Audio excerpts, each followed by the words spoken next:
হরে Krishna. ISKCON Sidam Mayapur 2023 Gita মেলা। এখানে সহস্র কণ্ঠে শ্রীমদ্ ভগবত গীতার শ্লোক পাঠ হবে। শ্রীমদ্ ভগবত জ্ঞান মহাযজ্ঞ হবেন। টিওবিপি মন্দির দর্শন, গো পূজা, গঙ্গা পূজা, নাম সংকীর্তন, শুভযাত্রা, সাংস্কৃতিক অনুষ্ঠান। এখানে বিভিন্ন ধরনের ধারাবাহিক গীতার আলোচনা হবেন।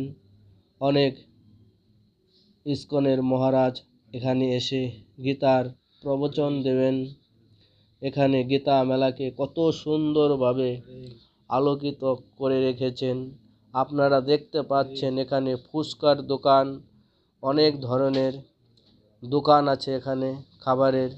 20টার উপরে খাবারের দোকান এই গীতা মেলাতে তারা অংশগ্রহণ করেছেন। শ্রীমদ্ ভাগবত ভগবান শ্রীকৃষ্ণ 700 শ্লোকের মাধ্যমে অর্জুনকে শিক্ষা দিয়েছিলেন। ভগবান গীতাতে বলেছেন, যদা যদা হি ধর্মস্য গ্লানি ভবতি ভারত অদ্ভুতানম ধর্মস্য তদাত্মানম সৃজাম্যহম। অর্থাৎ ভগবান কৃষ্ণ গত দ্বাপর যুগে অবতীর্ণ হয়ে অর্জুনকে লক্ষ্য করে সমগ্র মানব সমাজকে ভগবদ গীতার উপদেশ প্রদান করেছেন।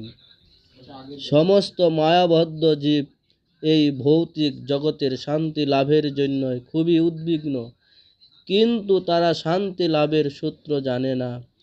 সেই শান্তি লাভের উপায় ভগবান কৃষ্ণ ভগবদ গীতায় বর্ণনা করেছেন।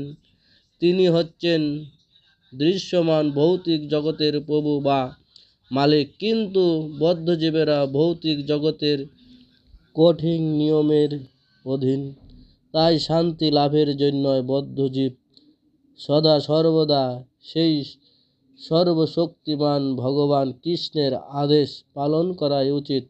পক্ষান্তরে শ্রীকৃষ্ণের চরণবিন্দে পূর্ণ শরণাগতি আচরণ করার উচিত। সের জন্যই বদ্ধজীব একমাত্র করণীয় সেই শরণাগতির মূল ভক্তি বা ভগবত ধর্ম জীব মাত্রই পালন করা উচিত। কিন্তু যদি ব্যক্তি দুর্লভ মনুষ্য জীবন লাভ করে যদি ধর্মের আদেশ অনুসারে জীবন যাপন না করে, তাহলে বুঝতে হবে সে অধর্মে পথে চলছে।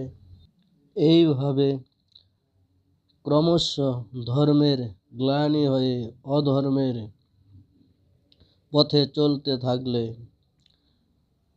তার এই মনুষ্য জীবন অসাফল্য থেকে যাবে। তখন আবার বারবার জন্ম মৃত্যু চক্রের আবদ্ধ হবে। তাই আমাদের উচিত ধর্মপথে থেকে ভগবানের আদেশ অনুসারে এই মনুষ্য জীবন যাপন করা উচিত। তাহলে আমাদের এই মনুষ্য জীবন সাফল্য হবে। ভগবান এই ধর্মকে স্থাপন করার জন্য যুগে যুগে অবতীর্ণ